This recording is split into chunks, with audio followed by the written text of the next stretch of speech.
Hello, my name is Dr. Paul Cottrell, and I'm recording on August 8th. I had a problem with the recording last episode, so unfortunately that had to be deleted because of the audio problem. There was too much static in the background. But thank you for joining. Greatly appreciate if you share the links, ask your social media to follow me, and help support the work that I do by being a paid member to my Patreon channel or my Substack channel. All these videos are for free.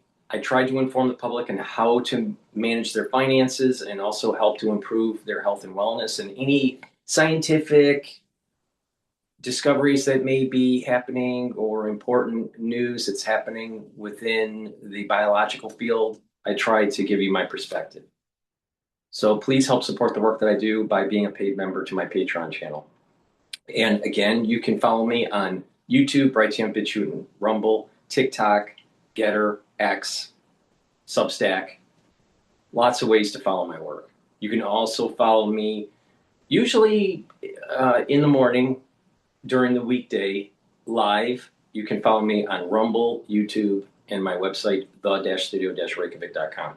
We're going to play two topics today. One's about AI in the bubble.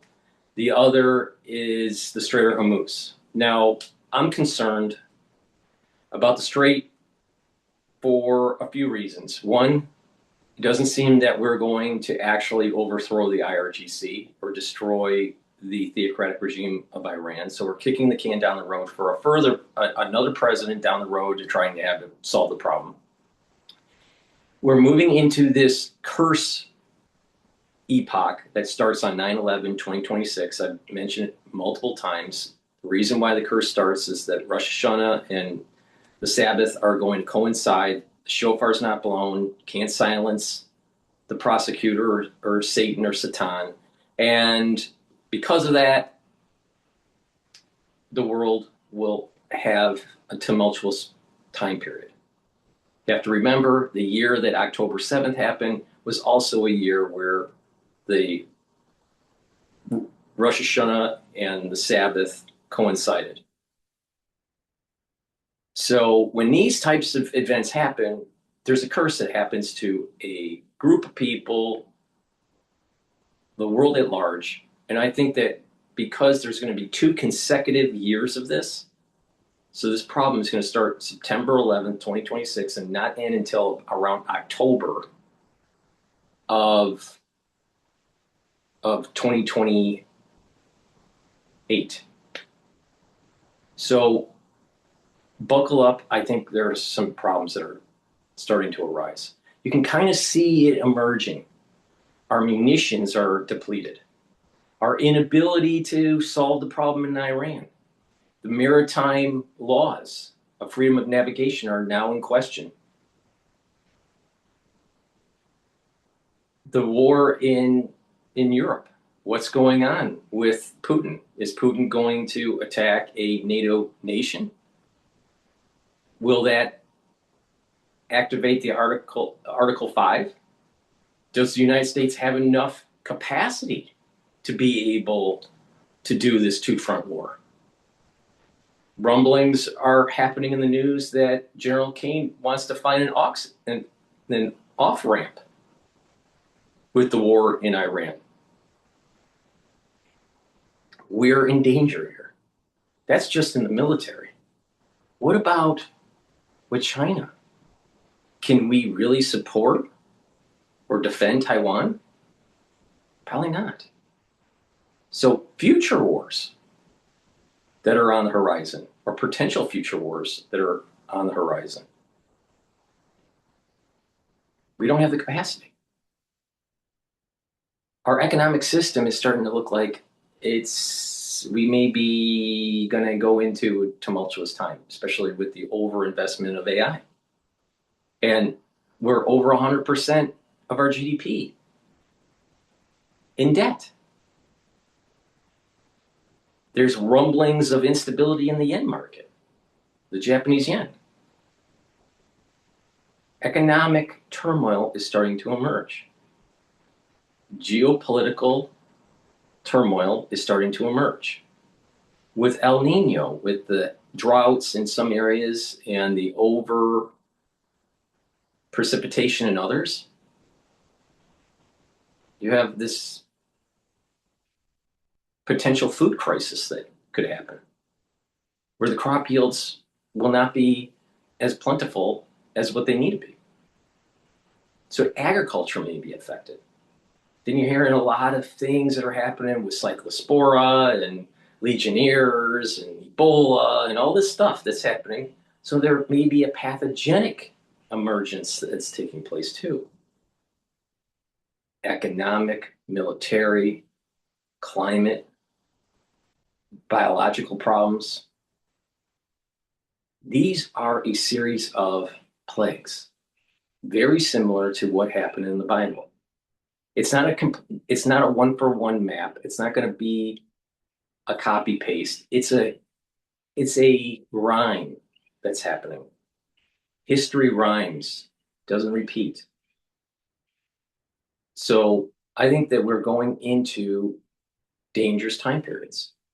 Now that's just with this strait here weakening us to being able to absorb all these other shocks.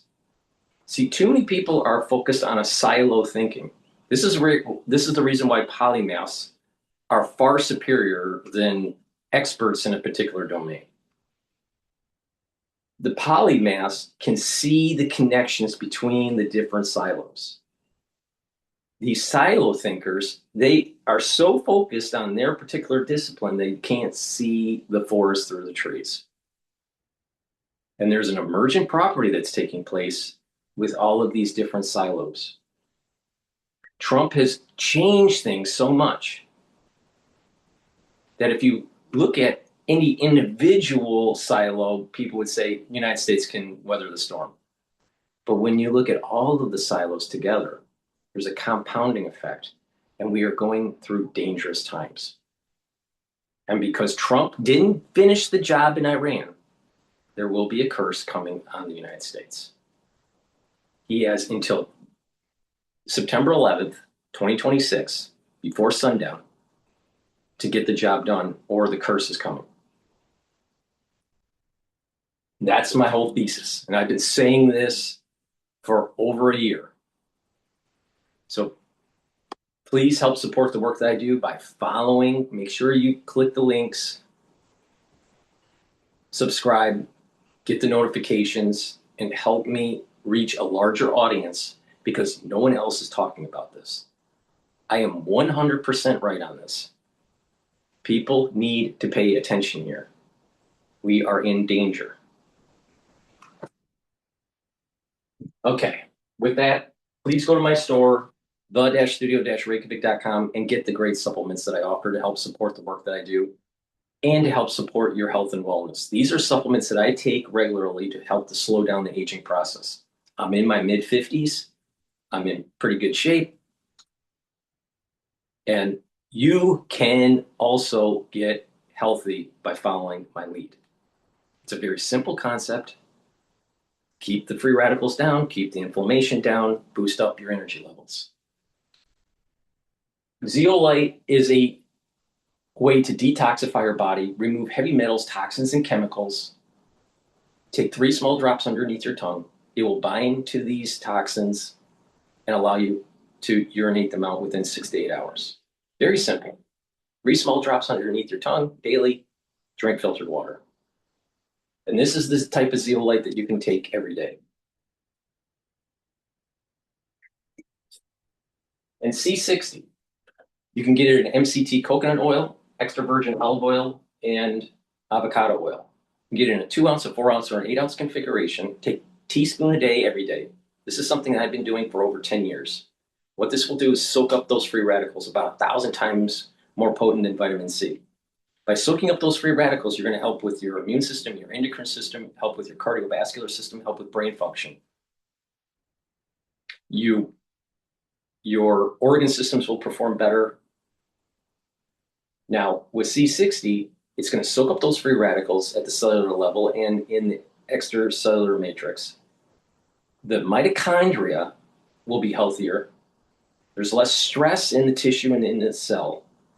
There's less inflammation in the tissues and in the cell. and your energy levels will improve because of the health of the mitochondria will improve. It's very simple. Take a teaspoon a day, every day, preferably on an empty stomach. C60 has to be in an oil for proper absorption. Now, it'll also help with with the basal layer of your skin. Stack this with resveratrol, and your new skin cells will improve. And so your skin will improve, and over time you will be looking younger, and you'll be slowing down that aging process. You'll have more energy, less inflammation, less free radicals. And over time, you will have more vitality. It's really simple. Teaspoon a day, every day. And if you want to improve your skin even further, stack it with the resveratrol. So please go to my store, the-studio-reykjavik.com. What we're going to start with is the Strait of Hormuz and its problems. So let's listen into live now. That the U.S. plans to lift its blockade on Iran once Iran and Oman make a deal to restore commercial shipping in the Strait of Hormuz, quote, without impediments. That is according to a U.S. official who spoke with the news outlet. Popping this up on your screen, this is Phil Stewart over at Reuters. Now, he says, quote, there is progress between Oman and Iran on the strait, and we expect a deal soon. That official telling Reuters, quote, once the deal is announced to restore commercial shipping without impediments, the United States will lift that blockade of Iranian ports. As always, U.S. action will continue to be performance-based and tied to Iran's implementation of its commitments. All right, so a lot to discuss here, as always, and I do want to bring in Asher Westropp Evans, journalist and Middle East expert, to break it all down for us. Asher, thank you so much for taking the time to be here with us on this Saturday morning. Josh, an absolute pleasure to be with you as always. And first off, I want to start by asking you overall just about the entire situation, the U.S.-Iran conflict, Israel-Iran. There's a lot going on. So what has stood out to you overall about what we've kind of seen taking place over the last, I would say, several days? Yeah, certainly. I mean, the situation now really seems reflective of a stubborn and itinerant Iran who are determined to try and eke out whatever they can see for their population, for their leadership, as some variety of win, whether that be continuing to launch strikes against the surrounding Sunni Gulf states, whether that be trying to maintain control of the strait itself, refusal to budge on the nuclear program. I mean, that's what we're seeing a lot of coming out of Iran and their role here. Obviously, this move towards a deal is an interesting one. I mean, the idea of a Omani, Irani-controlled Strait of Hormuz, obviously a little bit different to what was originally envisaged when this war, started back at the end of February. But it does present some interesting issues around the idea of, Oman as a junior partner. I mean, let's be real here. Yes, they may be geographically in control of the other side of the state, but Oman is not a great military power. This is setting in motion the nullification of the freedom of navigation with the maritime law. That's around the world. And Trump, Iran, Oman, none of them have the authority to nullify it. So this is going to cause problems with the freedom of navigation in the 9- line or the 10- line, depending on how you want to count it, because there is such a thing as now the 10- line in Asia. But let's just stick with the old nomenclature of 9- line. What about the Strait of Malacca? What about the other straits, the other freedom of navigation around the world? Trump screwed things up. This is the point I'm making. The silo thinking leads to an emergent property that actually causes lots of problems. Trump screwed things up. Trump made things worse because he couldn't get the job done. Now,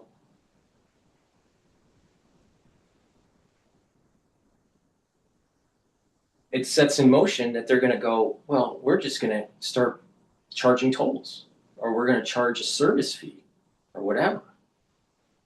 And the United States, they're going to let this happen. Because think about this. If they didn't want this, if the United States wanted to maintain maritime law and support maritime law, if they left the region, if the United States left the region and they started charging tolls, then the United States would have to come back in and hit Iran, potentially even Oman. But if they negotiate a peace agreement where it's okay to charge tolls, then they never have to come back. And the United States can wash their hands. This is a problem. Trump screwed stuff up because he failed. And this is a classic example where when you go to war, whoever you're fighting with has to absolutely surrender. But because Iran didn't do an absolute surrender,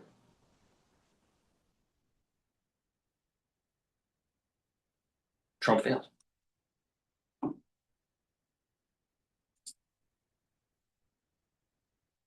Themselves would not be in true control in any sense that they could keep Iran in check. So what the status quo would be around the Strait is critical. And of course, from an economic and trade standpoint, just getting that strait open and allowing the free flow of oils, fertilizers, and other essential materials through there, I think is just so critical to so many around the world.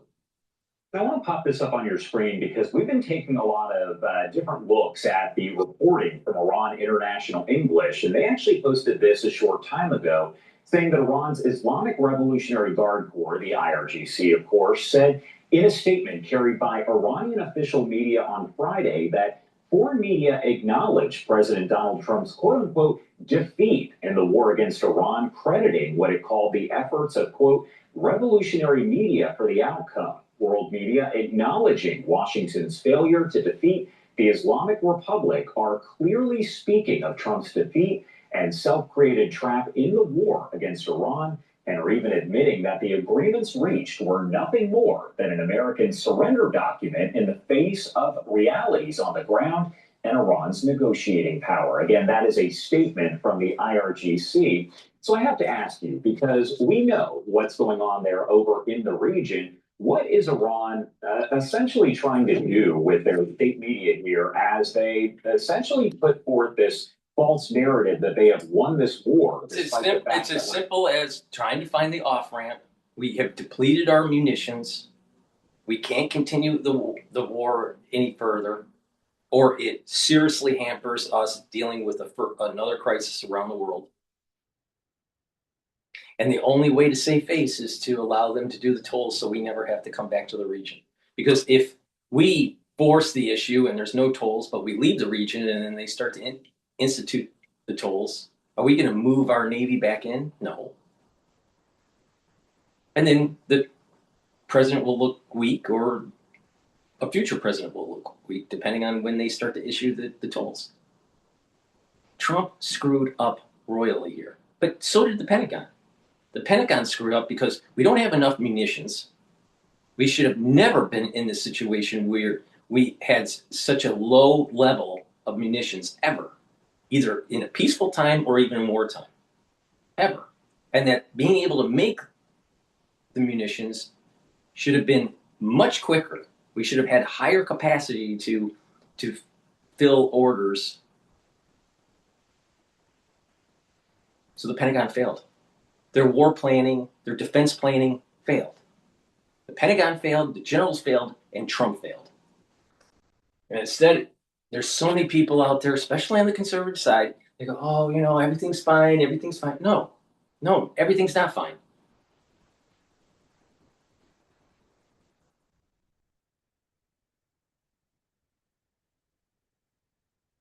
Hearing from President Trump that really the Iranian military has been obliterated. Yeah, I mean, and this is How are you finding the time to send over all these meeting notes? I got a secret. I've been using Granola. What is granola? So it's an AI notepad. If you want to take notes during the meeting, Granola can fill in everything. Yeah, I mean, and this is such an interesting point, such a key part of the Iranian propaganda machine. They are trying to convey this message that, again, yes, despite an entire cadre of leadership being wiped out, we're already on the B tier, the C tier leaders here. Mojtaba Khamenei, the son of the late Ali Khamenei, the supreme leader that was killed at the start of the war.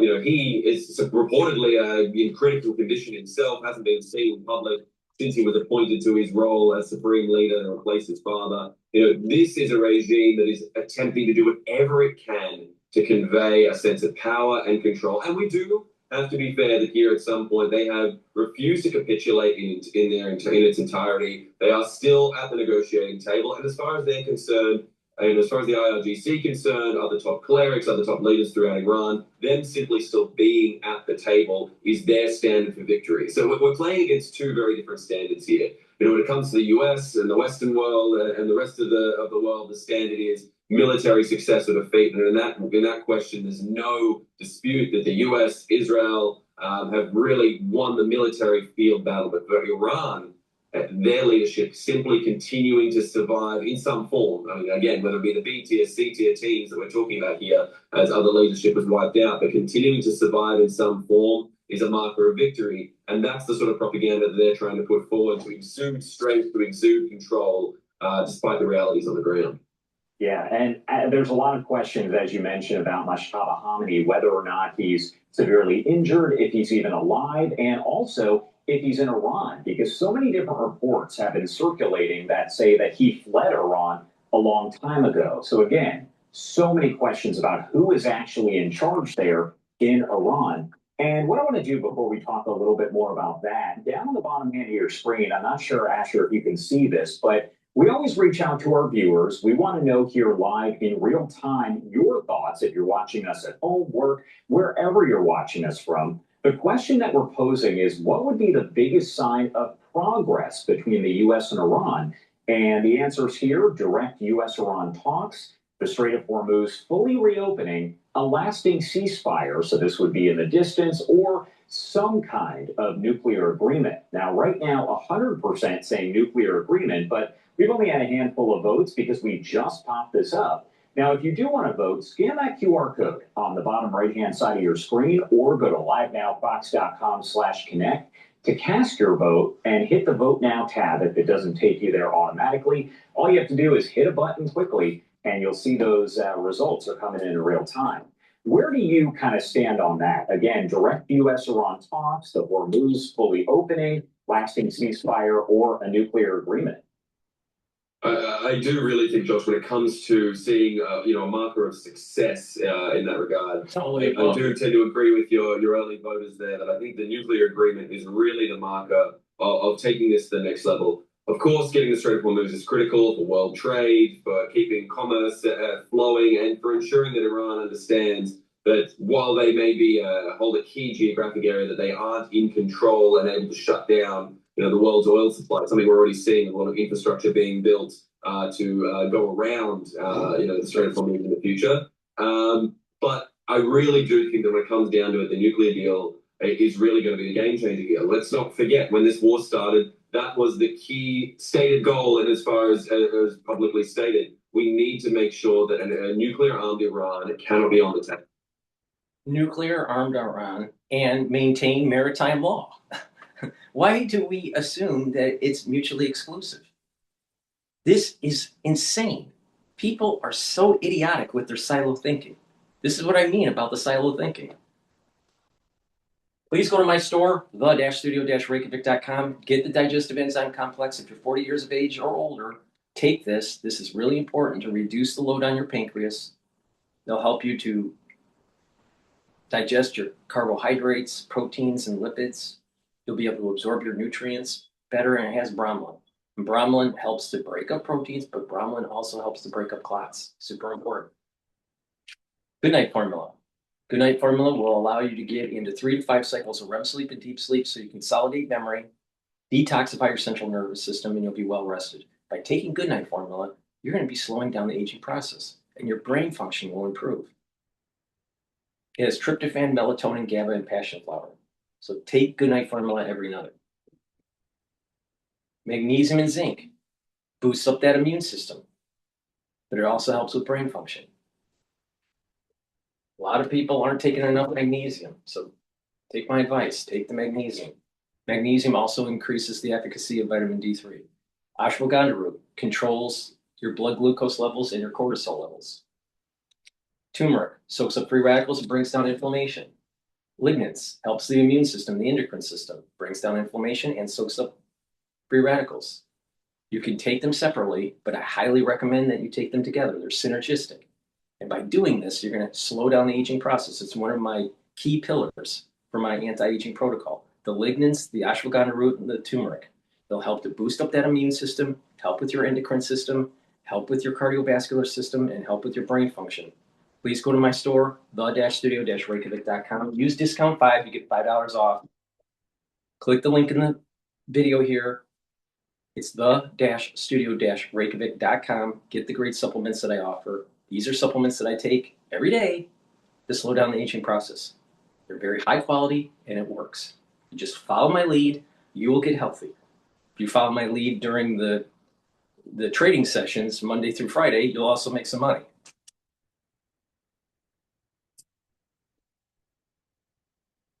But we imagine how this war would have played out with the nuclear armed Iran. I mean, it's unfathomable, and it makes them untouchable. It gives the regime, in whatever form it survives, sort of an air of defiance and ability to act with impunity that we cannot risk. And we cannot risk this. But what we've seen throughout, Iran's response, not just attacks on U.S. bases around the region, we're also seeing these reports coming out of cyber attacks around the world. Even in the mainland United States and other parts of the world, Iran is a dangerous power that can exert its control in a number of different ways through espionage, cyber attacks, physical attacks. And if they would be nuclear armed and would act with impunity, that would be a serious danger, and it must be prevented. And that is one of, I think, the key goals of all sensible leaders out there attempting to actually develop progress from the war in the current state that we're in.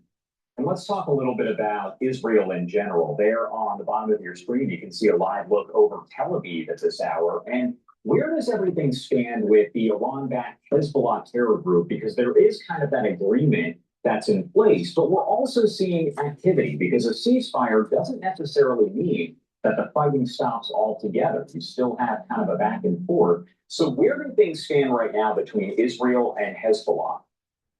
Well, it's an interesting question. CNBC Pro, 24/7 access to market-moving news and interviews with 3 global live streams. Become a CNBC Pro. Well, it's an interesting question, Josh, and again, akin to the way you see talks between Iran and Oman taking place over the Strait of Hormuz. At the moment, you've got talks taking place between Israel and Lebanon, the government of Lebanon, distinct from Hezbollah. We must note, taking place, which do seem to be making progress. There is talk of getting fair, third-party countries in to help negotiate and maintain any solutions that would be resolved. But obviously, as wonderful as it is to see the talks ongoing between Israel and the Lebanese government, the third party that's being left out there, and that's where I made the allusion to the other major conflict we're discussing, is of course Hezbollah. They are not being directly involved in conversation. Now, they seem to be abiding to some degree to the current ceasefire arrangements, though then again, as you say, there are movements being reported, periodic strikes, drone strikes that are ongoing, back and forth fire between the IDF and Hezbollah. And it's critical to know that Hezbollah is deeply against the direct talks between Israel and Lebanon, and threatens to undermine them at all points. And it is still the case that although severely wounded, Hezbollah, it appears on the ground, does maintain a greater military capacity, or at least enough military capacity to keep the Lebanese army, regular army, in check inside Lebanon. And that's where the real problem lies. If there's going to be a meaningful breakthrough, if the Lebanese people are going to be freed from under the yoke of this terror organization, this terror army, and the Lebanese people are able to stand on their own, they're going to need to take serious military action and take control back from Hezbollah. And that is a real challenge, Judge. And we always talk about the 3 H's. You have the Iran-backed proxies there. That includes Hamas, Hezbollah, but also the Houthis. There was not a lot of discussion about the Houthis here for, I would say, several weeks. But now, over the past several days, you have more attacks coming in from the Houthis. So can you kind of explain where they factor into this whole situation as you talk about the situation between the U.S., Israel, and Iran? Well, the Houthis are such a critical part of this story. I mean, they control the other side of the Gulf. You see the Gulf has 2 major pinch points. And from the other side, right there, being able to threaten to cut off trade that would go directly through the Red Sea and all the way up the Suez Canal into the Mediterranean, one of the other major global choke points of trade. The Houthis are there. They are exerting their control, obviously, in Yemen itself. but also going beyond and threatening Saudi Arabia. I mean, we just saw this new defense pact signed between Saudi Arabia, Pakistan, and Turkey, with one of the main goals there being to ensure that there is defense against Iran, its proxies, and others that might threaten that region. And it is really an ongoing threat. You know, the Houthis do not have the capacity for major escalation outside of their own territory, but they control such critical territory there. They are unable to be removed. The Saudis have been attempting for a long time through a long and bloody war that they've been fighting throughout Yemen, and that seemed to have simmered down, but now seems to be getting back, heating back up, and the Saudis are clearly very angry at the situation there. The threats to their commerce, trade, free movement, and of course the missile threats that come from there, with Iranian-provided missiles being fired by the Houthis both towards Saudi Arabia, in the past towards Israel. They present a real threat, even if it isn't one of a global scale. Going back to Iran in general, we talked a little bit about Mashtaba Hamani. There's, of course, the question of where he is, if he's alive, a lot of questions there. So can you explain essentially? He's probably incapacitated because of his injuries. Please go to my store, the-studio-reykjavik.com. Get the Super Strong Relief. This is a topical that will help to relieve pain. It works within 90 seconds. It will help with tension headaches, bruises, pulled muscles, arthritis, sprains. Just rub it in the area of the pain and you will have relief. This is really important, especially for individuals that have arthritis. It's Super Strong Relief. It's very effective and a very high quality product. So please go to my store, the-studio-reykjavik.com. Also, get the structural nano silver lozenges for the allergy season, for the cold season, and also when you're cleaning around the home, in the garage, in the basement, or even in the yard. You can get it in orange splash, fortified with vitamin C, and Manuka honey. It has structural nano silver, so it's going to help to neutralize. Super important. And I also have structural nano silver toothpaste. Get a few tubes for your household. It has no fluoride. This will whiten your teeth, freshen your breath, help with the health of your gum line, reduce inflammation at the gum line, and with good oral hygiene, you're helping your cardiovascular system too. A lot of people don't understand that. Good oral hygiene also helps the cardiovascular system. Now, this toothpaste has the structural nano silver, so it's going to help to neutralize. Use it every day, but especially during the cold season. Please go to my store, the-studio-reykjavik.com.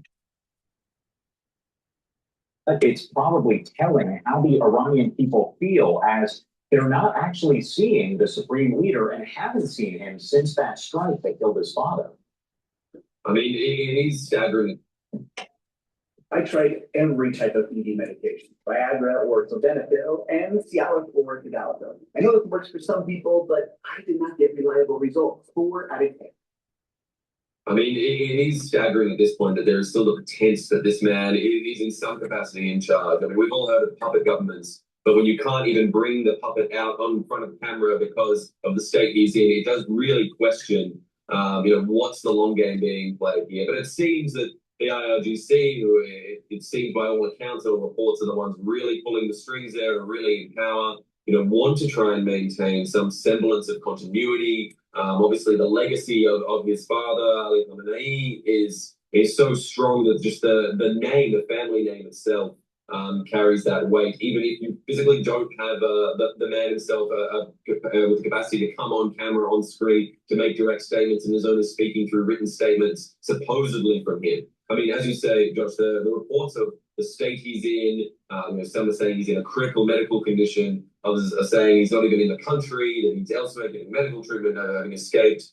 I mean, the man was always a puppet figure with no great clerical background, wasn't considered a great scholar, which was considered up until recently important when it comes to the leadership of Iran. He's not considered a great leader or general, although having fought in the Iran-Iraq War in his youth, but not considered a great leader. This man is a puppet and in name only the leader, and clearly isn't actually there, operating in front of camera as a head of state and functioning. So what the real situation is inside Iran, we don't truly know now. But it is clear that those who are pulling the strings are continuing to use that legacy for as long as they can because it serves their interests. to show stability and generally attempt to prove that they still maintain control.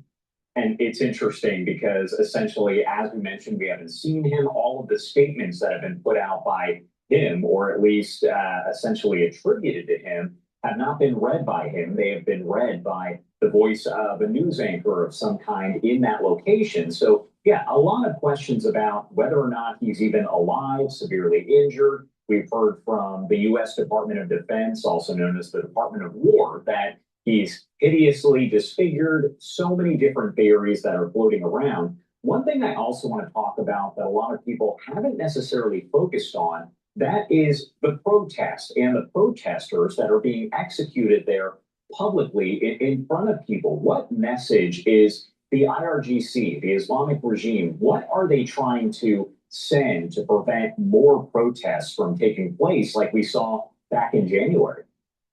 Well, this is a part of the course and part of the playbook for the IRGC and for their proxies around the world and around the region. They make sure that any protest is absolutely summarily put down and put down hard because they recognize that at the end of the day, while we might be, there might be attacks taking place from the outside, from the US, from Israel, from other actors, at the end of the day, what's going to take down the regime is protest on the inside. So, of course, their most severe punishments and the most aggressive attacks are reserved for their own people. And we've seen that with the IRGC. We saw that with Hamas in Gaza. We see that with Hezbollah. Any protest, any internal dissent must be put down for this rule because it is an authoritarian one that is weak and fundamentally cannot abide any sort of protest. And this is exactly the danger, and this is why we saw such a strong response to those protests back in January. That actually, at that point, was still making it out into the international world, into international media to some degree. We've got some visibility on what's happening there, but we can only imagine the severity and the brutality of what's going on there now, as the remnants of the IRGC were what has managed to survive the onslaught from February, March, and April, now are trying to maintain its control. As we say, using figures like Mustafa Khamenei to justify what was likely mass killing, imprisonment. Reportedly, you occasionally hear about various actors being accused of espionage, spying for Israel, spying for the US and others. These things that drip out in a country that is still so locked down, so controlled, such a hidden enclave away from the rest of the world. What they're doing to their own people, worst of all, we can only imagine how terrible it must be and how the Iranian people must be suffering under their brutal regime, which, as we know from the past, only had, maybe a 20%, 1/5 of Iranians ever truly supported, and those numbers are speculatively high. The Iranian people do not support this regime, do not support its continuation, and yet they are being the ones to suffer most directly under their hands. All right, Asher, thank you so much for taking the time to be here with us. And I have to ask before I let you go, is there anything else that you want to add? Anything that you want to make sure people out there know? All right. We're going to pivot over to AI revenues and the core business model of Anthropic and OpenAI. But before we do that, please go to my store, the-studio-reykjavik.com. Get the probiotics, either the powdered version or the veggie cap version. Taking a good probiotic is going to help with your health. Good health starts at the gut. It's really important. With a good gut biome, you're going to be able to sleep better. Your skin will improve. You'll have more energy. Your memory will improve. You'll be reducing inflammation at the gut level. Your immune system at the gut level will improve. You're reducing allergies. You're also reducing leaky gut syndrome. So please go to my store, the-studio-reykjavik.com, and get the probiotics. Super important. Super important. It's the base for building good health. Olive leaf extract. It's dual purpose. It's going to help with your cardiovascular system and your immune system. It helps to bring down inflammation and control your lipid profile. Clarity factor, a great stack for your neural health.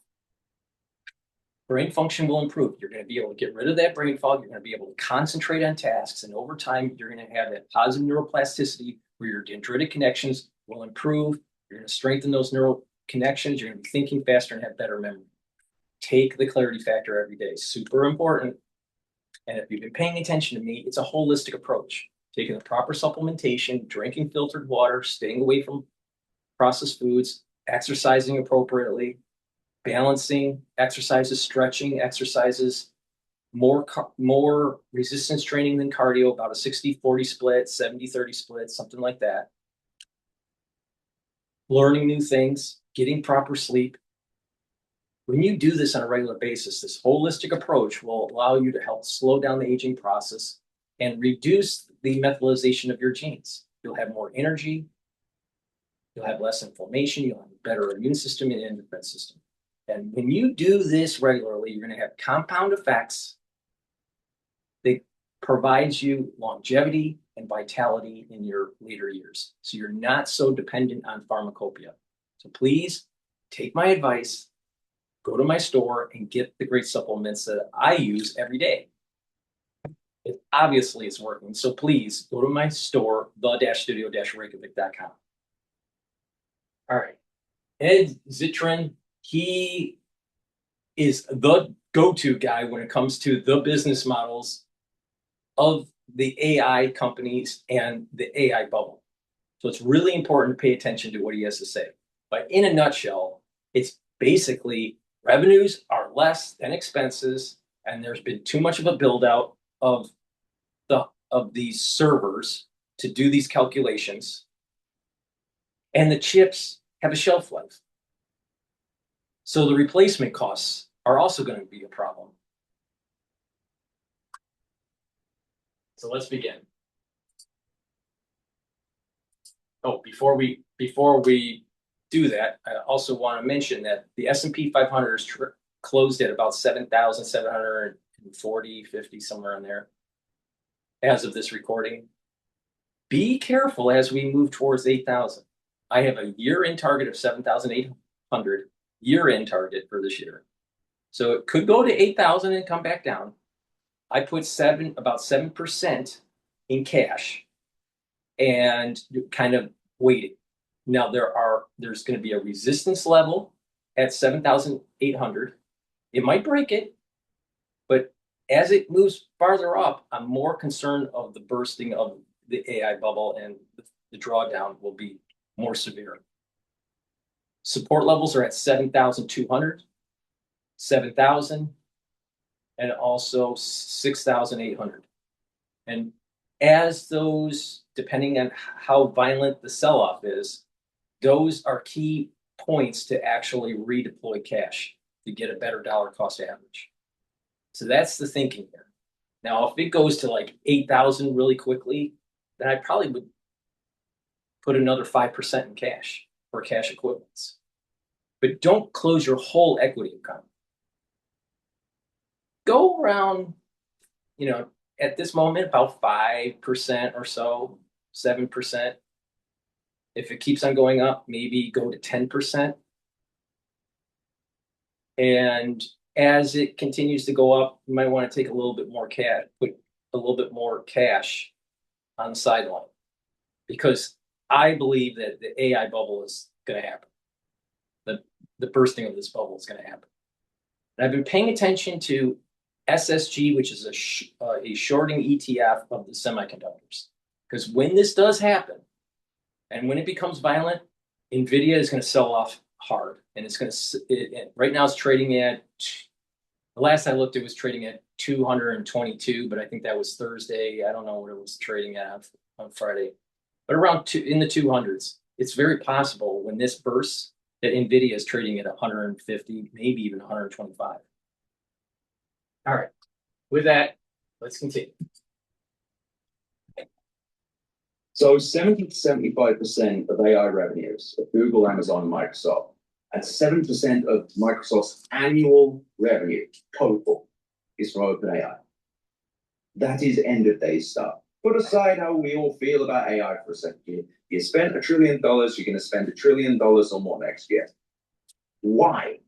This isn't even about AI anymore. It's just maths. Like, how are you making that back? No one has proven that there is a sustainable business. No one.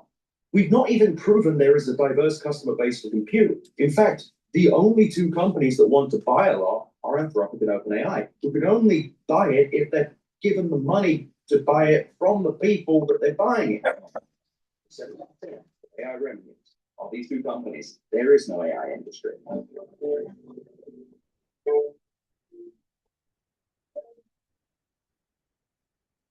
Hi, my name is Isaac. I'm the tech report with me today as author of Ways to Edit and the host of the Better Refined podcast, Ed Zitron. Great to have you on as always. Good evening. So some Of course, it's a chat GPT function. Good evening. So someone asked me earlier this week why the AI boom is actually an AI bubble. And I guess aside from everything else, it kind of comes up against the fact that customers need to be able to pay for it.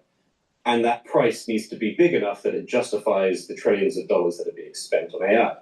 So this week I thought it would be a good idea to talk about the myths that inference is profitable and that there is enough customers with enough money to pay for the end product. Let's start with the second of those two.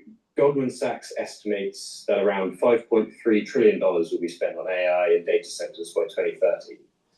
How big does the total AI customer base need to be to meet that spend? And then how far away are we from that?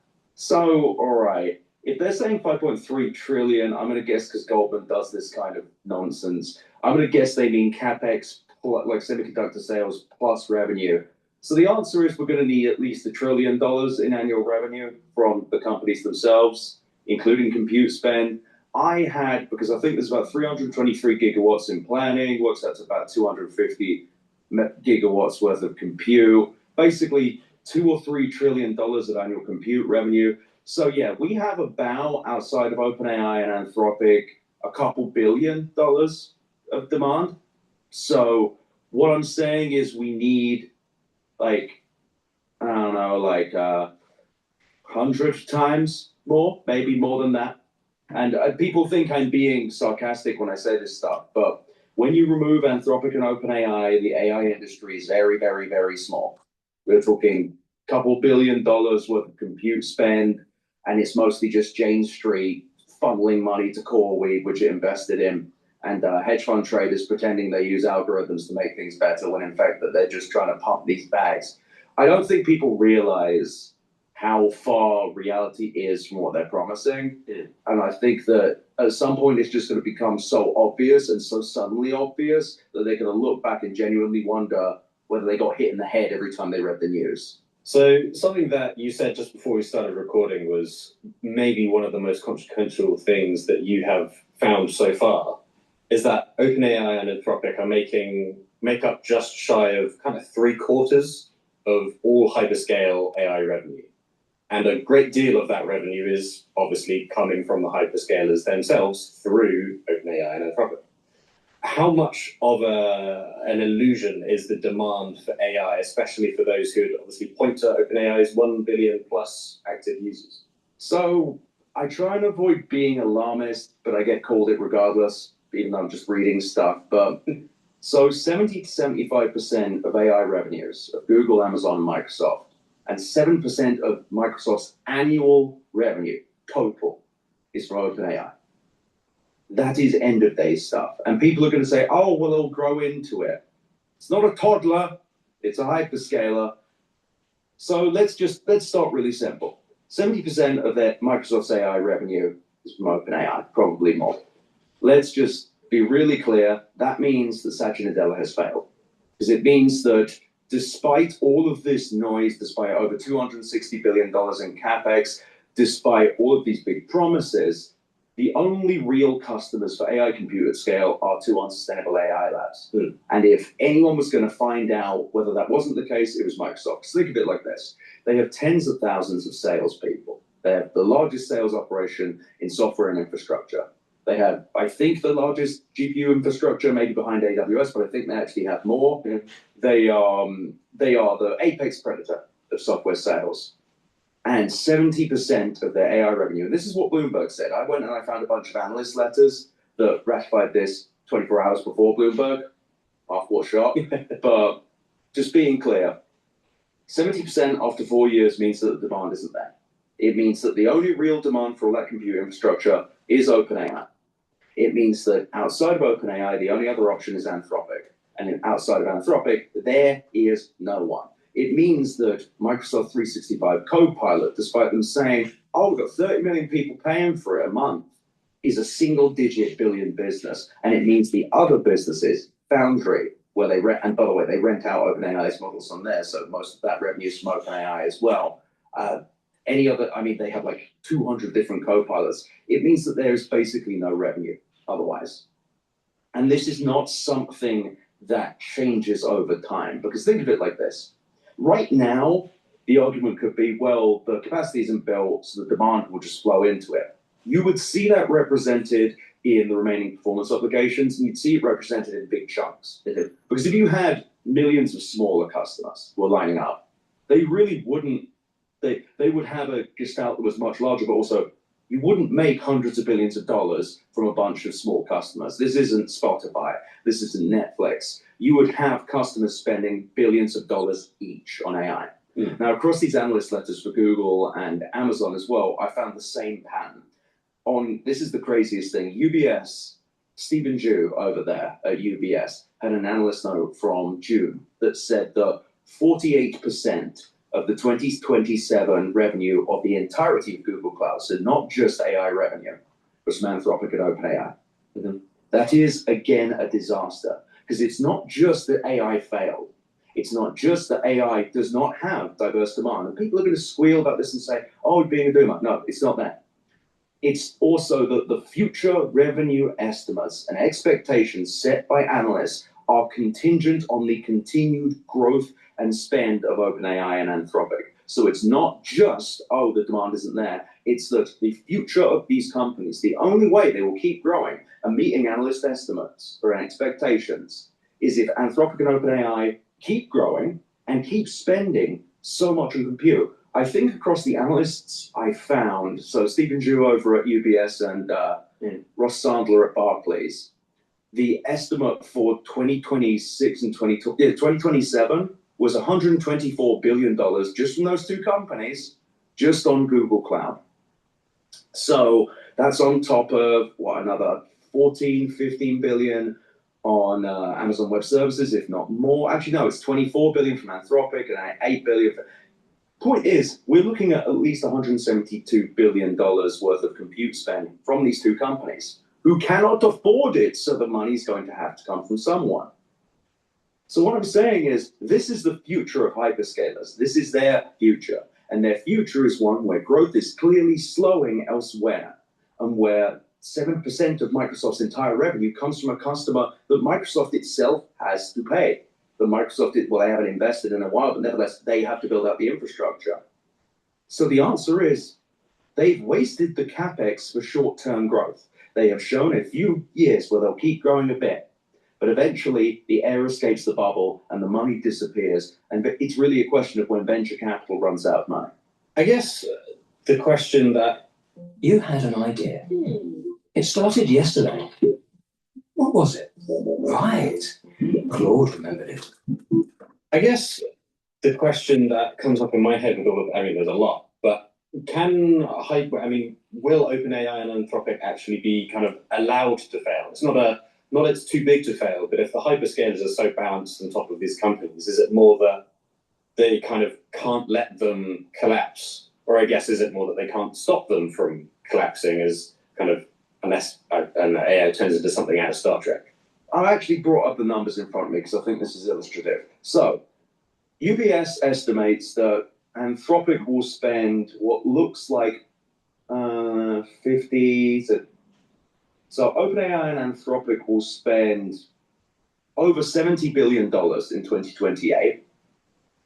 And that is on top of $300 billion of Vertex sales for Google, which is that people will pay $300 billion to rent out compute and rent out AI models in 2028. So the first question is how. The second question is, well, the answer to your question, I mean, is they can say, we will not let these companies fail. Amazon wired $35 billion more to OpenAI since we last talked, because Amazon, even though that was meant to be contingent on AGI or IPO, they still gave it to OpenAI out of the kindness of their heart, or knowing that OpenAI couldn't pay them. They can keep doing this dance. So unless OpenAI and Anthropic are going to be fed $200 to $400 billion every year in perpetuity past 2028, I don't think it's possible. I think the hyperscalers will do everything they can to keep them alive. I really do. I think that they are going to do everything they can because OpenAI and Anthropic represent the opportunity for hyperscalers to feed themselves money. And they do so in two ways. One, through directly, obviously, feeding them cash as venture capital investment. Google committed up to 40 billion this year, Amazon 50 in OpenAI, Amazon another, I think it's 25 billion in Anthropic. They will keep doing this. They're able to do it through direct equity investment, but also through building data centers. By building data centers, they are investing in their customers because what they're saying is, you don't have to pay for the data center capacity. We will build it for you. You'll notice that OpenAI and Anthropic have never been able to do this themselves because they don't have any money.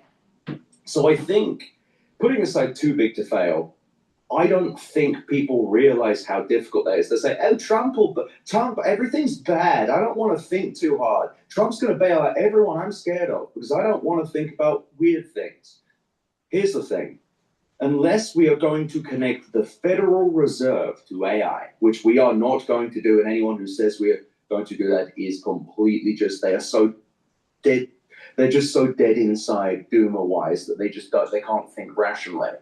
I reckon the government probably gives them tens of billions of dollars at some point, maybe. I think they try at least. I don't think it'll be particularly popular, especially as we approach the midterms. But nevertheless, I think that you see these two companies drain the swamp of venture capital and limited partners and private credit. We already have a second $35 billion Broadcom TPU deal where Broadcom, how's it work? Google buys the TPUs from Broadcom, sells them to Anthropic, who then rents them back from a Google data center, making Google money twice. This is just, they're going to keep doing this stuff, but the problem is, well, other than everything I've listed, is Anthropic and OpenAI will also need the demand to need that compute. Yeah. Because it isn't just, oh, we'll pay the compute, we have the commitments, which they do. It's, let's say we're going to say they'll spend 150 billion a year in compute, which is insane. It'd be about 3 times what OpenAI is spending this year. It would mean that they would be roughly 3 times larger because it's mostly inference with a bit of training. So all of this is to say is the numbers are so big right now that people find it impossible to argue with, but they need to be so much bigger for any of this to work out. And I don't actually think it's financially impossible. I mean, if we do assume that AI does become something so universally useful like the internet, and then that brings that demand, how long do you think the AI industry has to reach that point before bets being made on AI infrastructure come due? Well, here's the thing with how the internet grew. The internet didn't turn into a product that everyone paid for. Like it was a platform for people to build stuff on that got them paid, or a way to build infrastructure to support the future of the internet, Amazon Web Services, for example. Just to be abundantly clear, by the way, the combined compute spend estimate that I have for OpenAI and Anthropic next year is over $200 billion, based on their own commitments. That's more than the entire revenue of Amazon Web Services, the total. So just as long as they can spend that, that should be good. But to your general question, they don't have any time left. The only reason that we are still humoring it is stock prices. The stock prices are so high and Nvidia has not faltered yet. These are the things keeping this alive. Reality is dictated by the price of stocks right now. It is nothing to do with the actual companies themselves. The reason that I'm screaming into the void still is because the stocks have not come down yet. Growth is still there. Numbers are going up so big. So everyone's going to say, oh, well, it's like the internet, it took a while to grow. The internet didn't grow in the way people think it did. It didn't become a product that then took people's credit cards. There were many, many, many products, but it took decades for the internet to become something which produced $100 billion companies. Nevertheless, it also didn't produce it in this way. It wasn't centralized around literally one kind of product, which is selling compute in different forms. It didn't come from very specific infrastructure that was the same thing every single time. It didn't come from a single vendor. It didn't come from transformer-based models and building horrible little harnesses around them. And it certainly didn't come from using compute to brute force hack people. It's nothing like it. And on top of that, the promises are so much bigger and they are so much quicker as well. The idea that Google's meant to be making $300 billion from just API sales in 2028. These are the estimates from analysts. This is what they think is going to happen. I think they're wrong. But if they think that's what's going to happen, this is the expectation that's being set up.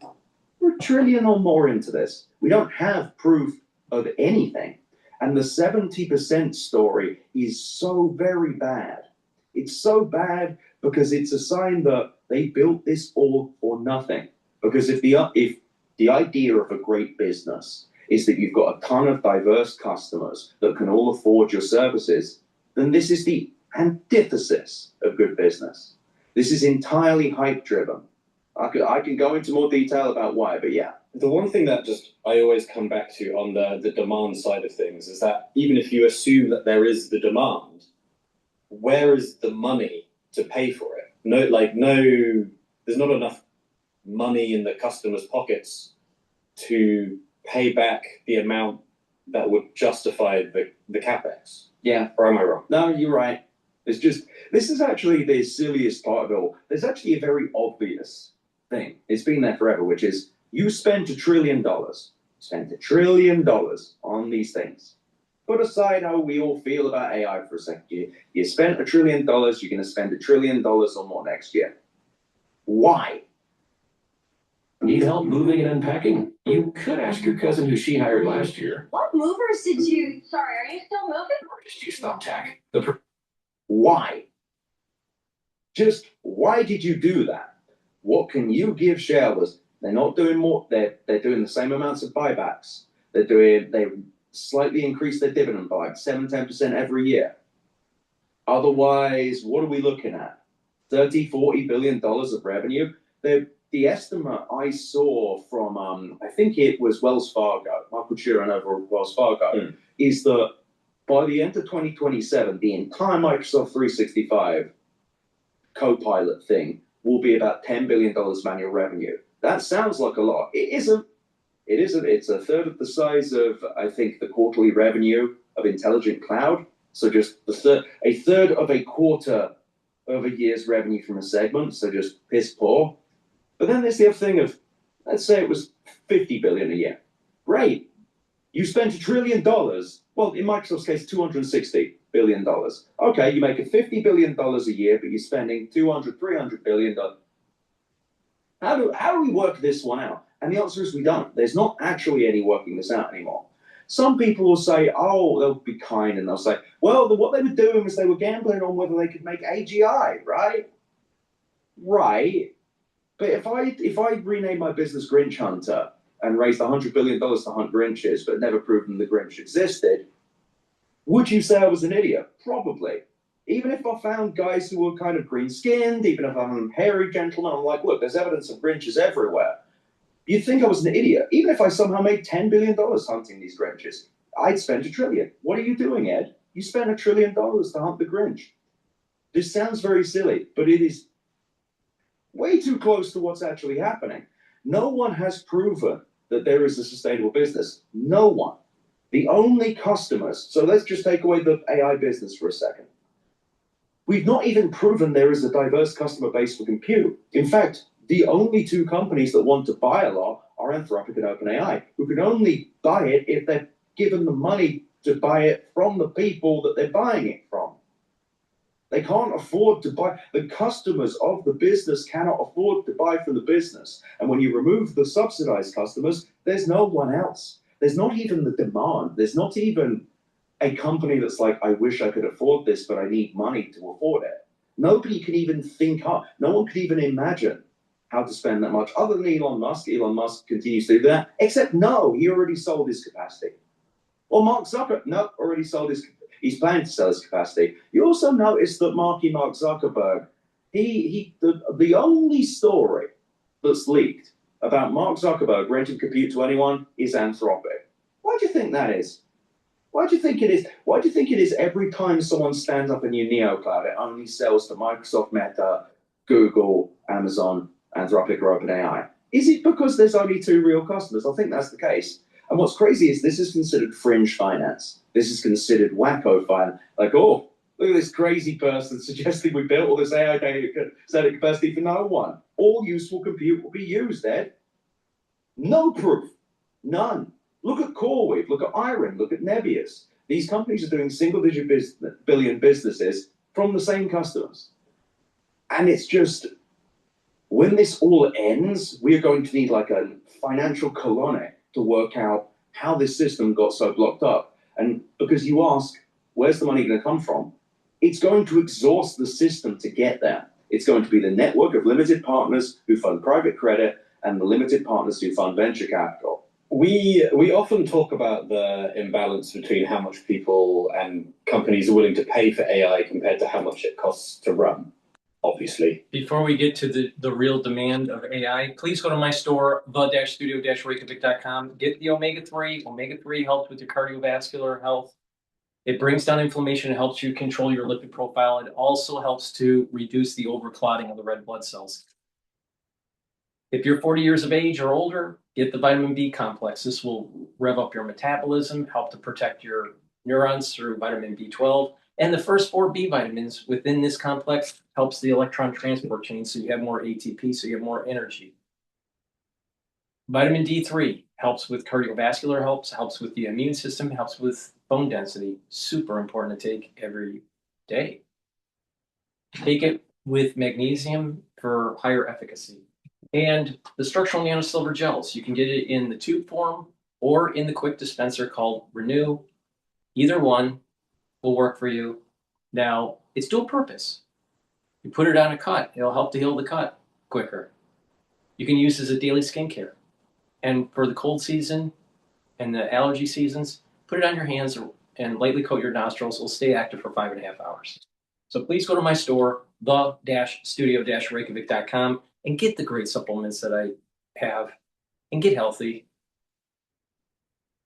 Use the link in the description, the-studio-reykjavik.com.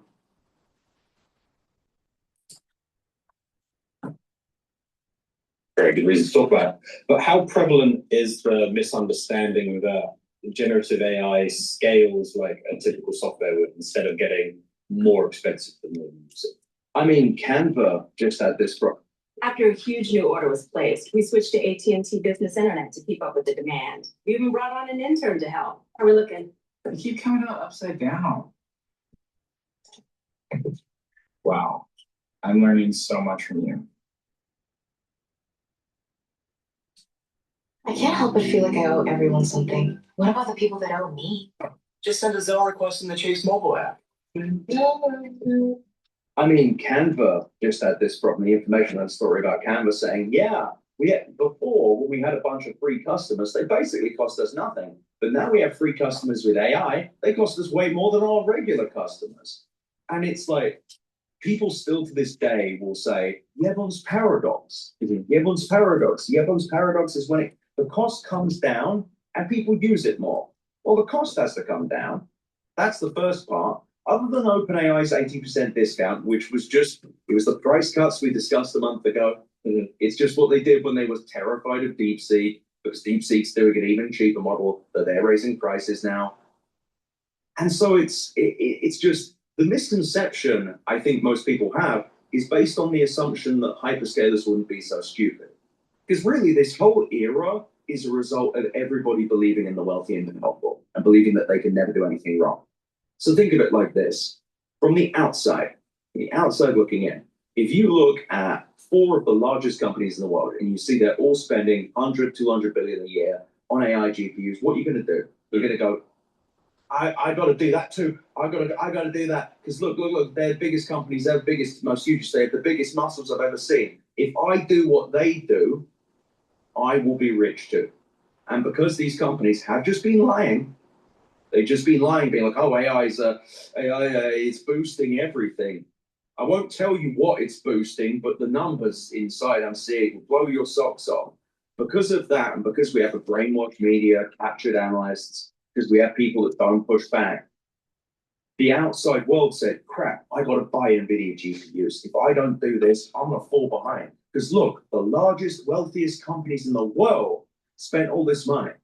Now, they did so to support OpenAI and Anthropic and feed themselves money, but because they don't break out their AI revenues, because they don't discuss their revenue concentration.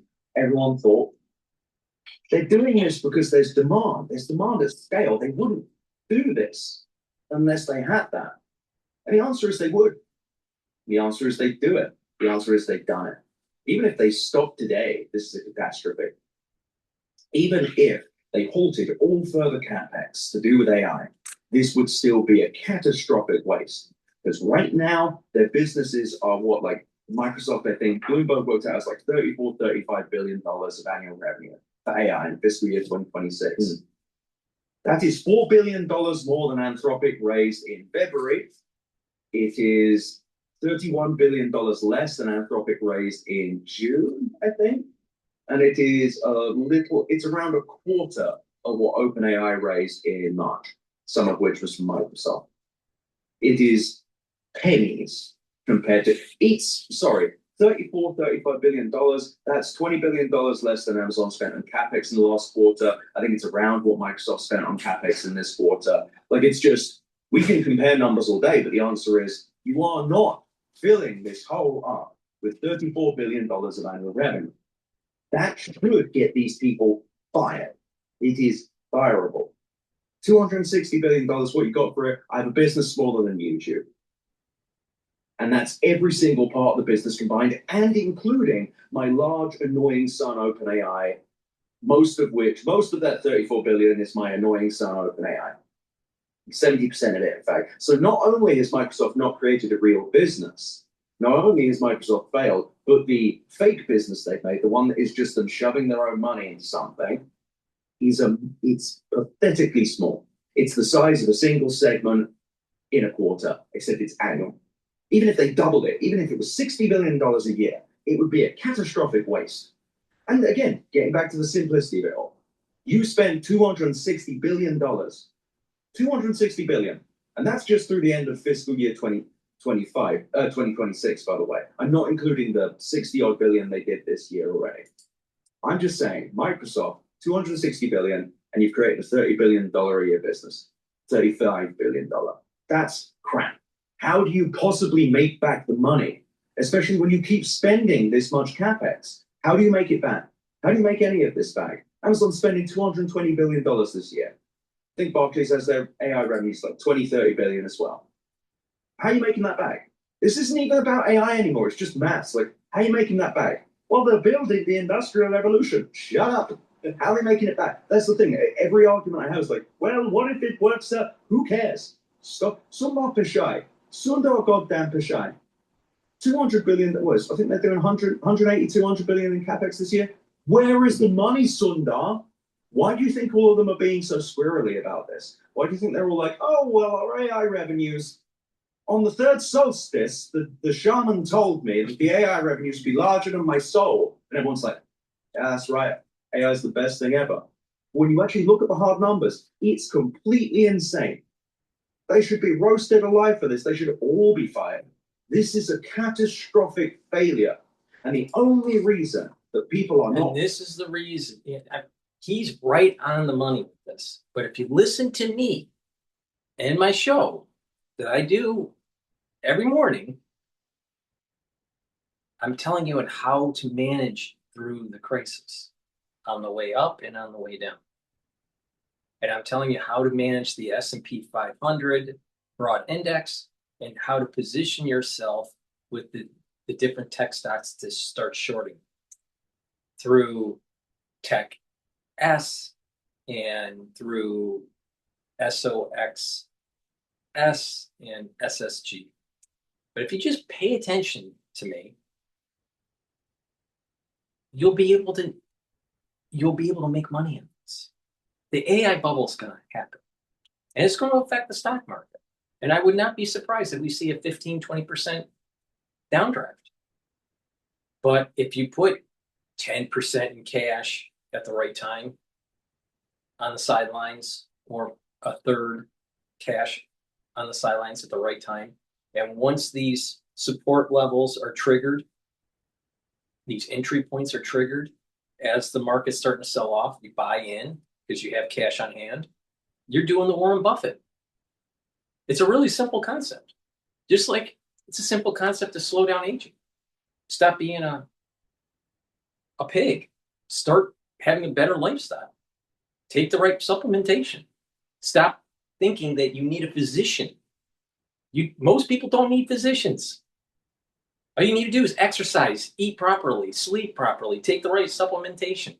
Do your screenings. Doing screenings are really important. Cardiovascular screenings, cancer screenings. But besides that, and you have a relatively healthy, balanced life with the proper supplementation, you don't need physicians. You'll live longer than the people that are depending on the physicians. Because there's a lot of side effects when you're part of pharmacopoeia. If you're relying on pharmacopoeia, you're going to have problems later down the road. Dr. Sinclair mentioned on Joe Rogan just recently that the individuals are taking the GLP-1 medications to lose weight. Some of them are getting blindness. Well, maybe you shouldn't have been a fat pig. Maybe you should just look in the mirror and realize your health is heavily predicated on your lifestyle. Diabetes, heart disease, and most cancers are self-induced. Self-induced. A lot of people don't want to admit to it. Everyone thinks it's always, it's genetics or no, it's mostly your lifestyle. In most cases. Yes, there are a few, but everyone, you notice that everyone is special. Everyone thinks that they're special. They're an outlier. Well, if everyone was an outlier, then we would have a barbell distribution. We don't have barbell distributions in most cases. What we have is normal distributed systems where most people are in the middle. And there are very few people that are outliers. That includes diseases. The average person's diseases in the United States are self-induced.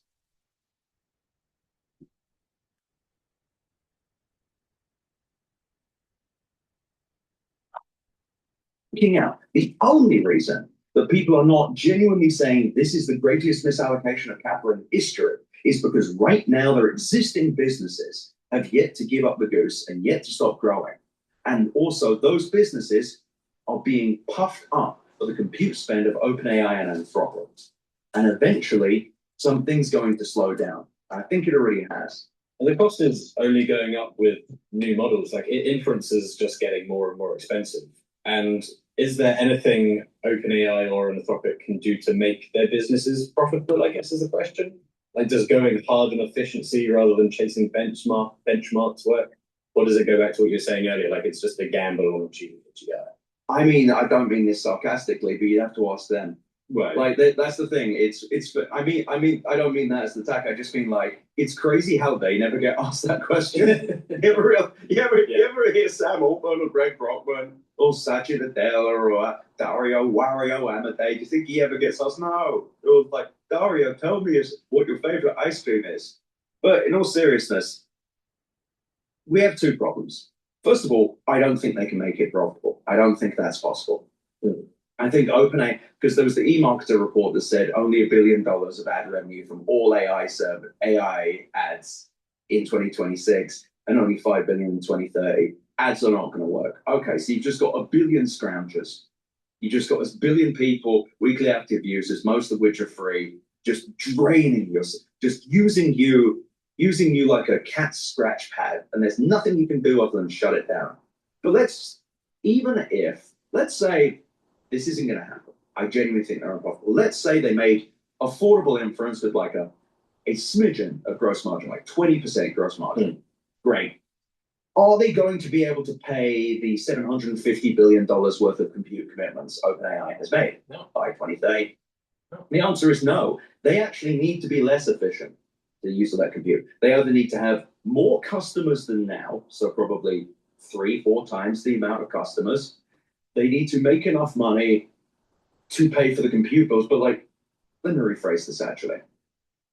When I say, let's say $300 billion of Vertex revenue from Google Cloud, so that's where you rent out Anthropic's models, and I'm sure OpenAI will do a deal with Google eventually, $300 billion.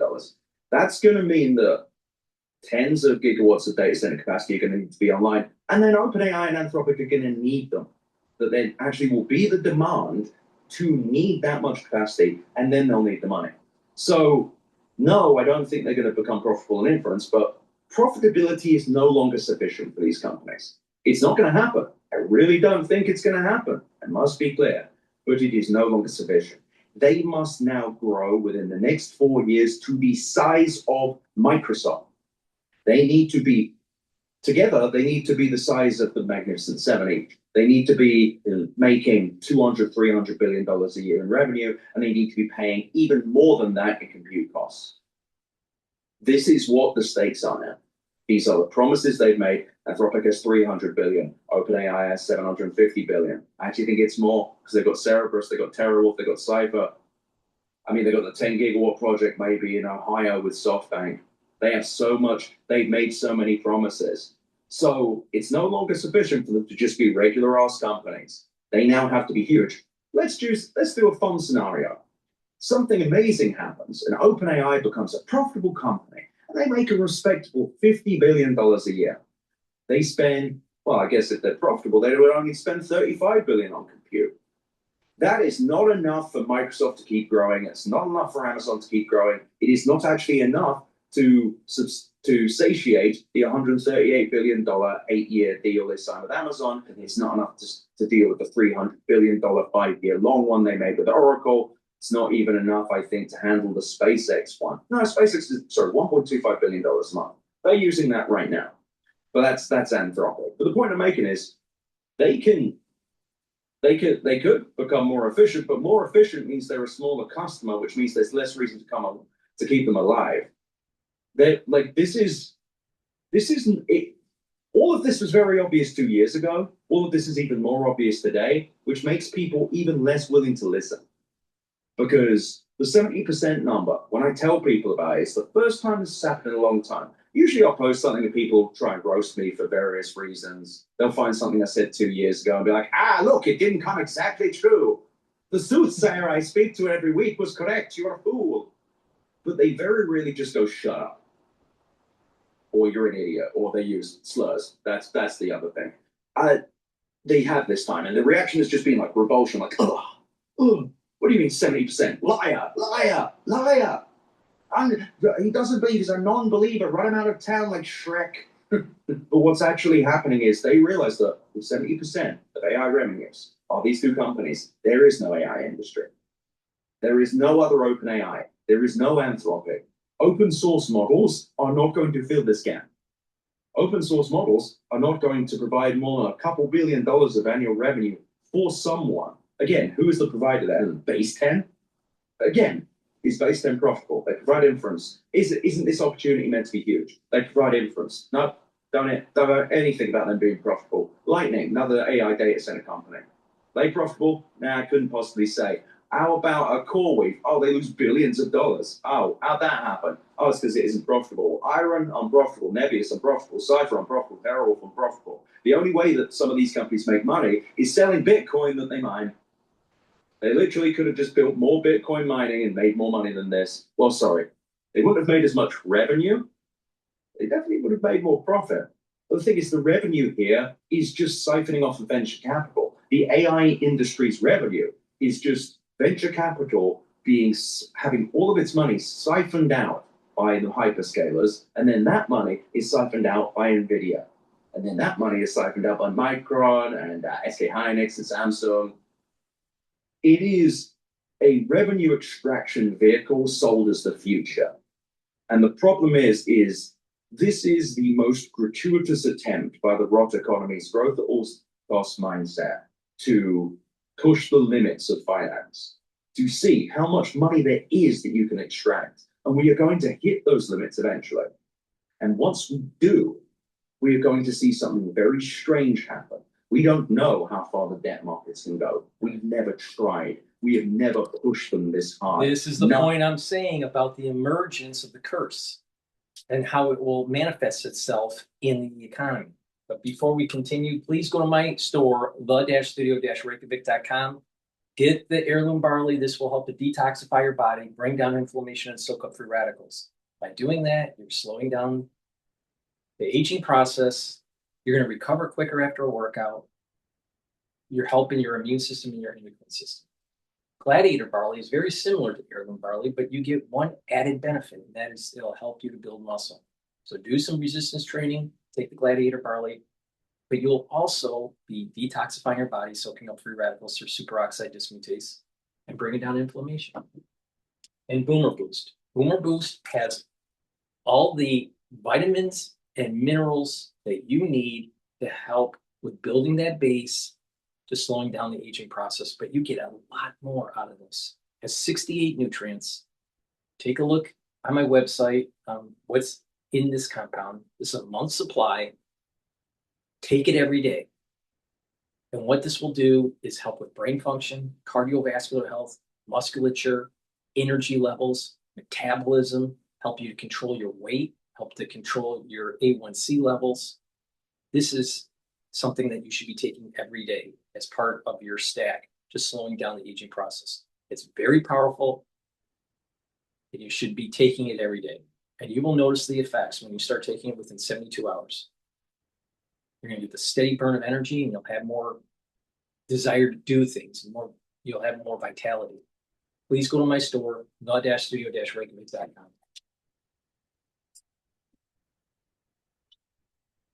Like this has ever happened. We have never had private credit this low. Nothing in the dot-com bubble was like this. You had a bunch of companies buying other companies. You had a bunch of vendor financing. But the AI industry is actually more like, I did a premium on this week, the old school airplane leasing industry. GETTR. I think it's very similar to 1873 crash with the truss for the railroads. A little bit of Enron with this whole special purpose vehicle, off the balance sheet, circular financing type stuff. And there's a little bit of Lehman,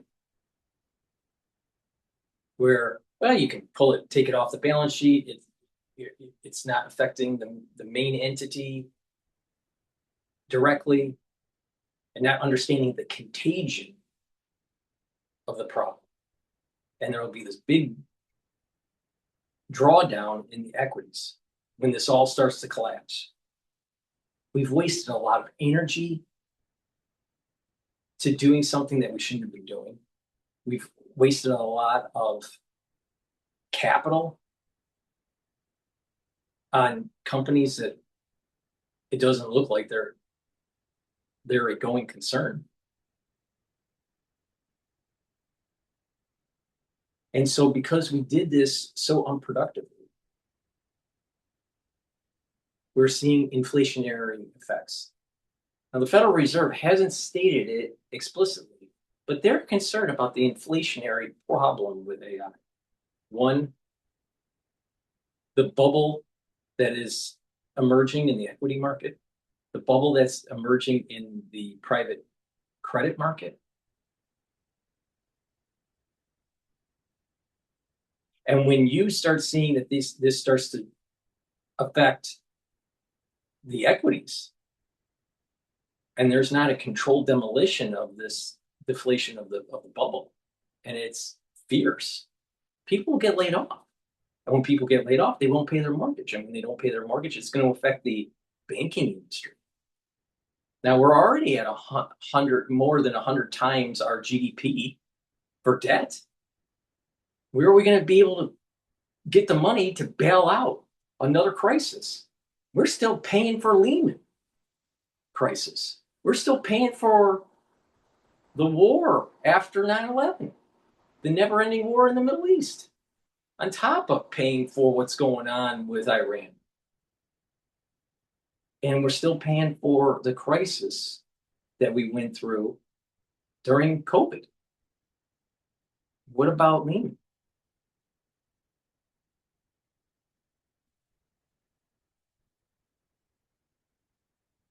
the Federal Reserve has a problem trying to unravel the balance sheet.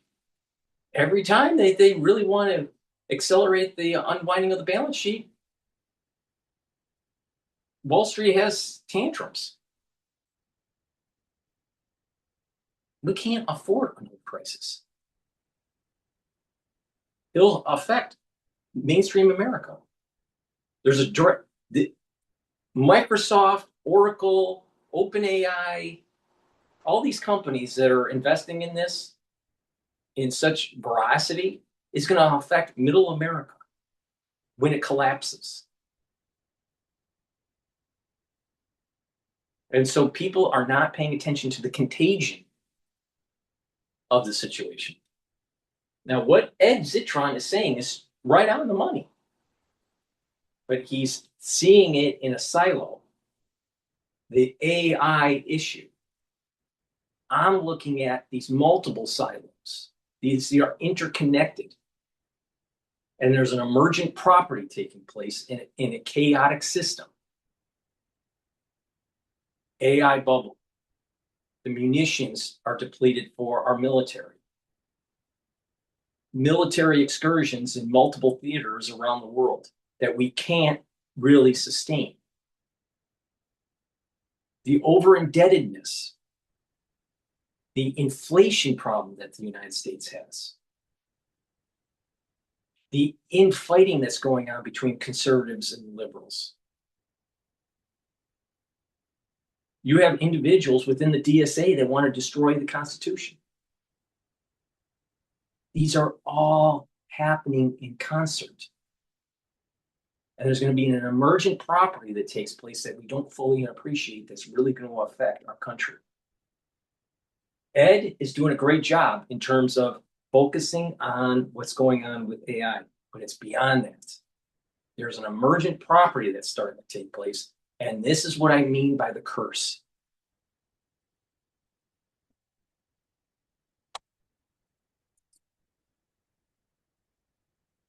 General Electric Capital, where they represented like most of the world's airline purchasing. Then in 2008, everything slowed down and a bunch of airlines died because it turned out that they couldn't afford to be airlines without leases.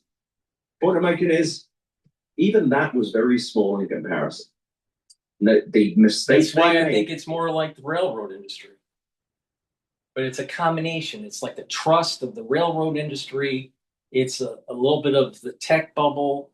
It's a little bit of Enron. There's a little bit of Lehman in it.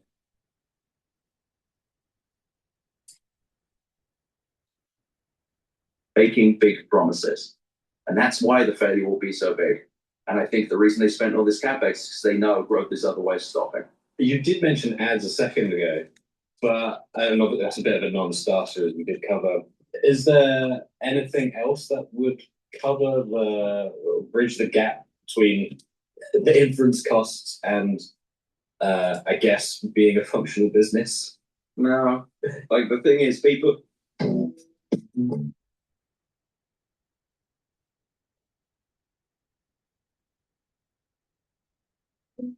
No, like the thing is, people, again, another boomer thing is, it's a mass surveillance operation. They're doing it for mass surveillance. They're doing all the GPUs are massive. No, stop. First of all, if you want to know whether the government has GPUs, they already do. Oracle. Oracle's first customer was the CIA. Come on. Like the government, or if they were going to do something with the GPUs, they'd have done something with the GPUs. Ads not going to do it.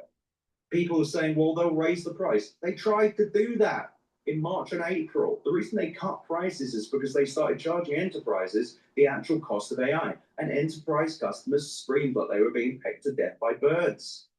Every time they increase the prices, everyone gets mad. You should, every time they change your rate limits on XD Everything app, people start doing Aaron Sorkin speeches. They're like, I cannot believe these companies would turn on their customers after years of loyalty. After years of loyalty, I can't spend $8,000 a month in tokens for $200. That's not fair. I have been loyal to you, Mr. Ramade. And it's really funny because that's their future. They subsidized everything. They will have to increase prices or change things or just lose a lot of money. Or they're going to just cut prices so aggressively they run out of cash. because they're going to claim they make it up in volume. You best hope that they found a profitable way to do inference. They didn't. They didn't drop that 80% because of inference. They dropped that because they knew their customers were going to run away. And at this point, when the largest brand in the business is like, we're too scared, we're going to cut our costs by 80%, well, that suggests that they don't really have any other plans. Sorry, there's also the $300 OpenAI donut device. Yeah. Yeah, you do that. It's this horrible, like, apparently it's a $300 like smart speaker thing. It's beyond a smart speaker. I've got to give them credit. It takes real ingenuity to come up with the worst idea possible, and they did it. It's like the literal only AI product that the world has come to a consensus on it being both useless and unprofitable is Amazon Alexa. Amazon Alexa has lost Amazon billions. There's a Wall Street Journal story about it last year, maybe a year before. Billions. And OpenAI was like, what if we made that, but it was 6 times more expensive? And it lost us money constantly connecting to our services. It will that's the crazy thing as well. The only way hardware companies have started to recover margins has been bolt-on subscriptions. And Apple's services revenue is pretty much keeping growth alive, especially as things get more expensive. It's why every device you have is like, do you want premium plus $10 a month for some reason? We've gated all the useful features. It's because that's where the margin is. That's how you make sure you keep making money. And OpenAI did that, and they were like, great, now let's connect it to that, and then we'll start losing even more money, because they're not going to make money on the device. Hardware is insanely low margin, if not losing money. And if it costs $300, let's say they are making margin, and it costs them $200 a unit. I don't think that would be true. Still, they're going to have to make them in anticipation of sales. So if they don't sell them, that will also be a problem. Also, Johnny Ive is washed. He's been coasting off of his work at Apple for years. And what has he made recently? He made a pin for Prince Charles, or King Charles. And he made the worst looking Ferrari ever. He made like the Homermobile of Ferraris. And Sam Altman was like, let's give him $6 billion in stock. Let's go. I need Johnny Ive on this team. And then also a lawsuit happened with stealing stuff. It's also really funny. I don't know whether they stole anything, but the idea that they did, I'm not saying they did this just for legal reasons, but the idea that they did all this corporate espionage to make a worse Amazon Alexa, that tells you everything about OpenAI. It just honestly, it tells you they don't have taste. It tells you they don't have, and also when AI people say taste, they mean discernment. It means they don't have someone who's like, okay, let's look at the original Apple. Why did people like Apple? Yeah, it was a really key focus on products and quality of those products, of an aesthetic that was consistent across the products and really just reliable, rock solid products. And what has OpenAI got? Well, they've got the ChatGPT app that is now also Codex, that's also ChatGPT, co-work, whatever. And then they had Sora, but they got rid of that. And now they got device now, and and I mean everything looks kind of different, and most of the time is spent just posting on Twitter. And yeah, we're going to do a device now. Do you like this? Do people like this? And I want to meet the focus group. I want to meet the people that made this possible. But it's what happens when you're just trying everything and failing, just catastrophically failing. The browser, dead. Sora, dead. Device, probably dead before it releases. I hope it releases. I will give them money. I want to review this thing so badly. I'm gonna get a film crew. I'm gonna hire Robert Pattinson to play me and make fun of it. It's gonna be a delight. I mean, with the kind of term AI, well, not AI in general, but AI generated basically becoming synonymous with something of poor quality. I was kind of in this vein of bad quality AI products. Do you think that we might start seeing enterprise customers just cancelling their subscription, their deals, or maybe not quite outright cancelling, but beyond sort of rate limiting, just being like, well, it's pointless to use it here. massive reductions and just like we're only going to have these limited areas which maybe it is useful in something?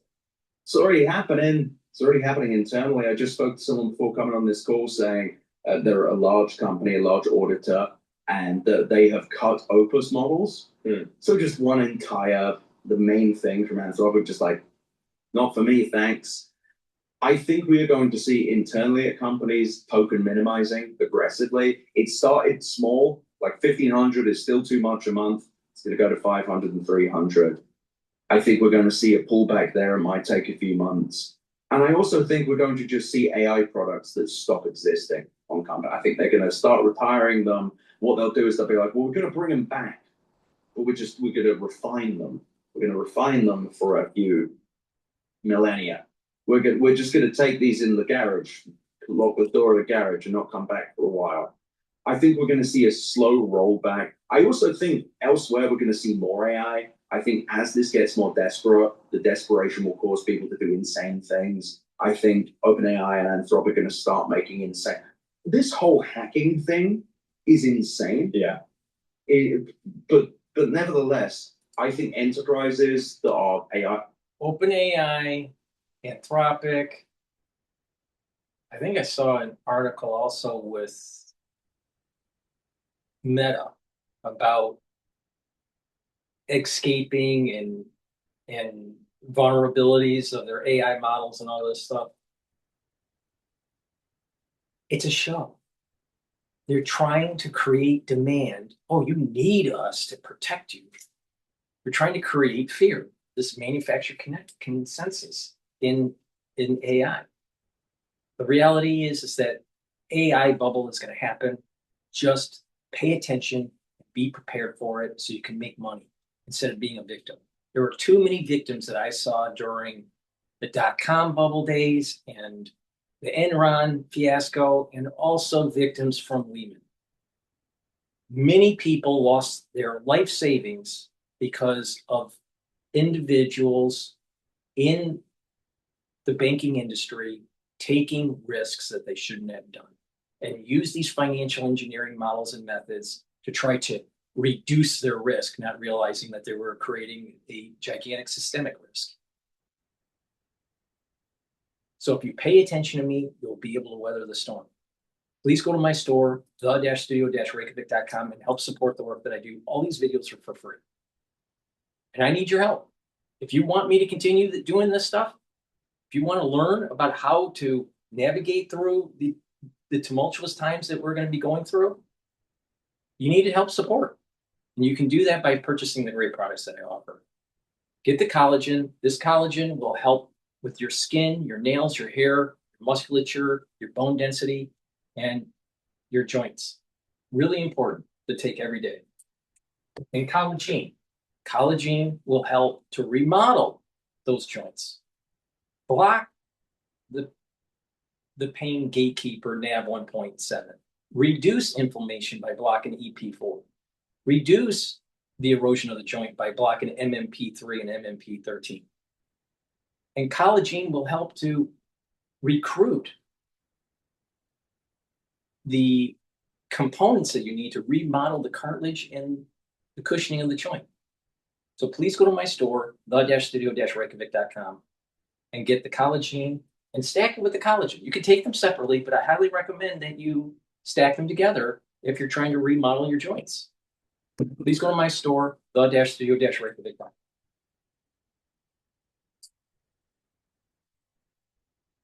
They're going to just get more AI built. They're just going to force it more on their people, on their customers. Just go, you like this? You like it, don't you? Like the AI. Because once everyone accepts that this was a mistake, so many people have staked their reputations, their futures on AI being so much more than it is today. Not just like lying about what it does today, but I mean just like that in 2 years it will be AGI, or 3 months, or 3 minutes. It changes all the time. And stake their company's future on the idea that AI is the next growth engine. They can't admit that isn't the case. Or when they're forced to, things are going to be grotesque for them. So just finally, given everything we've spoken about, I wrote this question. I think it might be a bit mean, But if you were in some way advising or in charge of OpenAI and or Anthropic, what would you be telling? What would you be doing? Oh, I'd be telling him to raise as much money. Disney Plus, Hulu, and HBO Max. The best in entertainment in one bundle. Some world was my secret. Oh, I'd be telling him to raise as much money as humanly possible right now. I'd be telling him to raise 300, but I'd be telling him to raise literally as much money as they can get. Because right now everyone's insane. They need to be stockpiling money. Because the moment that this illusion breaks, it will fall apart. I would have told them to shut down the company years ago. I would just this isn't going to work. This isn't going to work at scale. I would have encouraged them both to not do what they're doing with revenues, to not do the weird accounting things they're doing. I don't think they're breaking the law. I hope they're not. But I would have told them to stop. But the big thing is, it's on a horrible capitalist level. Raise as much money as humanly possible immediately. Don't go public. Don't go public. You don't want to show that. I've seen the audited financials for OpenAI. They didn't want me to see those, and I don't think the public wanted to see it. I don't Anthropic filed months ago. Why haven't we heard about that? I heard the other week that they were doing very casual meetings with bankers. Well, this is the biggest, most hugest company in the world. Why so shy? Now people say, well, what's funny is on Twitter as well, you've got people who say, well, I heard Anthropic's at 100 billion ARR. This is no different to a Middle Ages feudal system where people are going around and said, I saw the devil outside of town. He said he's going to eat the children unless we burn all our apples. It's just ghost story stuff, mysticism. And it's so strange. And also, I would have told them to stop that. Just stop all of the mysticism. Stop all of this stuff about how, well, we think that Claude is mysterious, and it's like the thing that bloke said to the Vatican, where he was just oh, it scares us. Oh, it confuses us with the way it responds. Oh, go away, shut up. But these people want to both have the largest companies in the world and also be the elder statesman. And the thing is, they've been allowed to do a little bit of both because of the media and analysts that refuse to face reality. And in the end, they will be a laughing stock.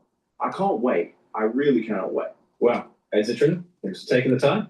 Thanks for having me. I totally If you agree. enjoyed today's episode, and I totally agree with what he's saying. It's going to burst. But there's a larger theme here. It's not just the AI bubble. It's the sovereign debt that we have relative to our GDP. It's the anemic job market. The problems that our children have with learning in public schools. It's the issue with hotbeds around the world, in Europe, in the Middle East, and in Asia. The proliferation of nuclear weapons. The ability, using AI technology, to speed up weapons of mass destruction, especially in biologics and chemical warfare. We're not paying attention. There's a bigger issue happening. There's a curse happening. It's emerging. It's not just OpenAI collapse. Please go to my store, the-studio-reykjavik.com. Get the Max 35, or the Cleanse, which is 30 parts per million. Max 35 is 35 parts per million. Take a teaspoon a day, every day, swish it in your mouth, gargle about 20 seconds, and then swallow. What this will do is improve your oral cavity and your oral pharynx, maintain your mucosal barrier, help the health of your epithelial cells, and it will neutralize because it has the structural nanosolid. This is a protocol that I've been doing for over 6 years. A teaspoon a day, every day. And with a good oral hygiene, you're also helping with cardiovascular health. And when you are neutralizing, especially during the cold season, you're not sick as often.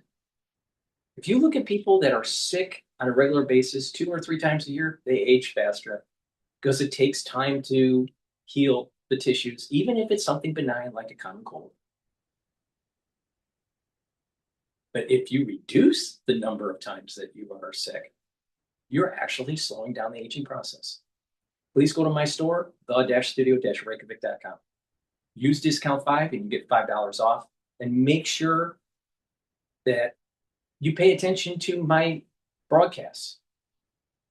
I have important information that I'm covering in real time. So you're making money, navigating through the tumultuous times, and understanding the emergence that's taking place of the curse that I keep on talking about. And to help to slow down the effects of this stressful world on your body. Thank you for listening and have a nice day.